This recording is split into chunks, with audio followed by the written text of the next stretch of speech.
Thoothukudi BNT காலனியில் காலி இடத்தில் தேங்கியிருந்த மழைநீரில் குழந்தை ஒன்று தவறி விழுந்த காட்சி வெளியாகியுள்ளது. இது தொடர்பான கூடுதல் தகவல்களை எமது செய்தியாளர் நாகராஜ் வழங்க கேட்போம். நாகராஜ், வணக்கம்.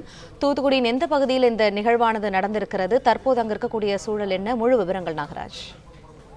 தூத்துக்குடி ஏற்கனவே இந்திய வானிலை ஆராய்ச்சி மையம் மழை பெய்யும் என்று அறிவிக்கப்பட்டிருந்தது. நெல்லை, தென்காசி, தூத்துக்குடி மாவட்டங்களில் மழை இருக்கும். அதுவும் நெல்லை மாவட்டம் பொறுத்தவரைக்கும் ஆரஞ்சு அலர்ட் எச்சரிக்கை எடுத்திருந்தது.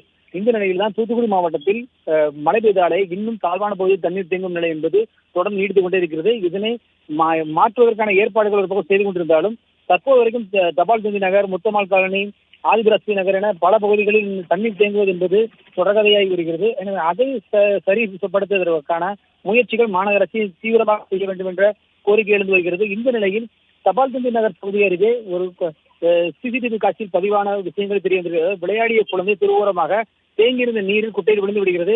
உடனே அந்த பகுதியில் தற்செயலாக சென்ற ஒரு நபர் அந்த குழந்தையை காப்பாற்றி அவர் பெற்றோர் ஒப்படைத்திருக்கிறார், நம்ம தாயிடம் ஒப்படைத்திருக்கிறார். இது எதிர்பாராத நேரத்தில் நடந்தாலும் இந்த காலி இடங்களில் தண்ணீர் தேங்கி இருப்பது என்பது கண்டிப்பாக மாநகராட்சியின் கவனத்துக்கு வர வேண்டும். அவர்கள் அதனை அந்த இடத்தில் அப்புறப்படுத்த வேண்டும் என்ற கோரிக்கை எழுந்து வருகிறது. இது அதாவது பார்க்கும்போது தெரியும், இது எதிர்பாராத ஒரு விபத்து இருந்தாலும் இது போன்ற விஷயங்களில் கவனம் செலுத்த வேண்டியது மாநகராட்சி தான்.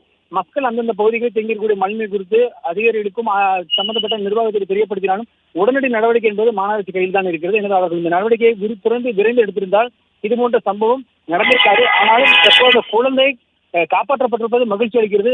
இது இந்த நேரத்தில் அந்த ஆளில்லாத சாலையில் ஒரு நடந்து வந்ததால் கண்டுபிடிக்க முடிந்தது. ஆனால் இதே பகுதியில் நாள் நடமாட்டம் இல்லை என்றால் மிகப்பெரிய ஒரு ஆபத்தை ஏற்படுத்தியிருக்கும். எனவே இது போன்ற நிலைகளில் விரைந்து இந்த பகுதியில் நடவடிக்கை எடுக்க வேண்டும் என்பது பகுதி மக்களின் கோரிக்கையாக இருக்கிறது.